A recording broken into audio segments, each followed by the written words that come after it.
కాశ్మీర్ల బర్పుగడ్డల దందా, హిమాచల్ ప్రదేశ్ల షేపుల బిజినెస్, పంజాబ్ల కటింగ్ షాపు, తమిళనాడుల హిందీ బుక్ల దుకాణం, ఎండాకాలంలో గర్మికోట్ల దందా, ఆనాకాలంలో ఐస్ క్రీమ్ పార్లర్ తెరిస్తే ఎట్లుంటది? నెత్తికి చేతులు పెట్టే కథ అవుతుంది పక్క. అంటే ఎప్పుడు ఏడ ఏది చేయాలనో దానికో లెక్కుంటది. అయితే ఒక దానికాడ మొత్తం ఉల్టా నడుస్తుందబ్బా. ఎందుకో మా అన్నలకు బగ్గ ఎరక తీయుర్రి. ఇదెక్కడి కథరు? చలికాలంలో చల్లటి బీర్లకు గట్లగా పడ్డరు.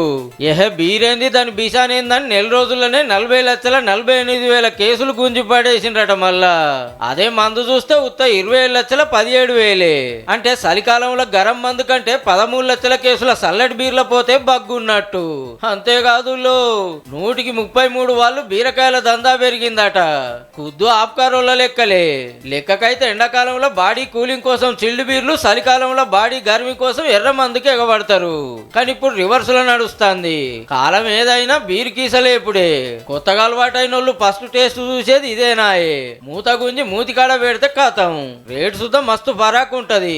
ఏ బ్రాండ్ తీసుకున్నా కోటర్ 180-200కు తక్కువ లేదు. జర పిరంగల్లది పట్టుకుంటే 500 కూడా. గా పైకం పెడితే అల్కగా 3 బీర్లు వస్తాయి. మళ్ళా మందుకు గిలాసా, నీళ్ళ బాటిలు, అంచుకు ఆమ్లెట్ కావాలన్నాయే. అదేందో గాని సిట్టింగులు ఎర్ర మంది వేసేటోళ్ళ నోతీర్లో చూస్తే బీర్ కీసం ముంగటున్నలో నోతీర్లో చూస్తారు. ఈ 2 అలవాట్లేని తంసపుల్లో దేకను కూడా దేకరు. అదే రే ముచ్చట. మందు జరంతా గట్టిగా ఉంటది. కార్జాలు దొబ్బ జప్పున ఖరాబ్ అయితాయి. అదే బీర్ అయితే పోరడు పానం పడతాడని అదోపచారం. ఇక కొందరు ఇంట్లో కచ్చా గుద్దటోళ్ళు సుధా నలుగుట్లకు వస్తే నాకు బీర్ అయితేనే పోతుంది అంటారు.